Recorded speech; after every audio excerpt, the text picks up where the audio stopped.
Barangay Apolonio, Samson, Quezon City. Makikita nyo naman po kung gaano na inabot ng tubig ang mga kabahayan dito.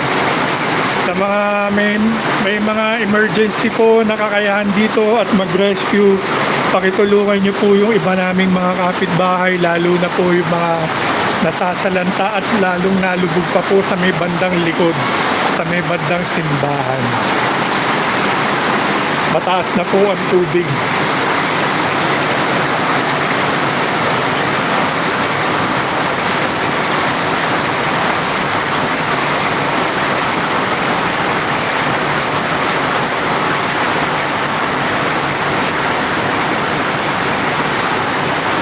Nagkataon din po na kaya umaagos ang tubig ay dahil po yung pader na nanggagaling sa Kurokan ay nabasag na po.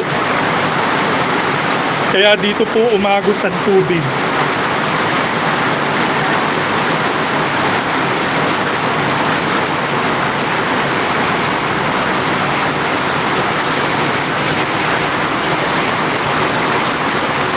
Live po tayo ngayon dito sa Cypress Village, Barangay Apolonio, Samson, Quezon City.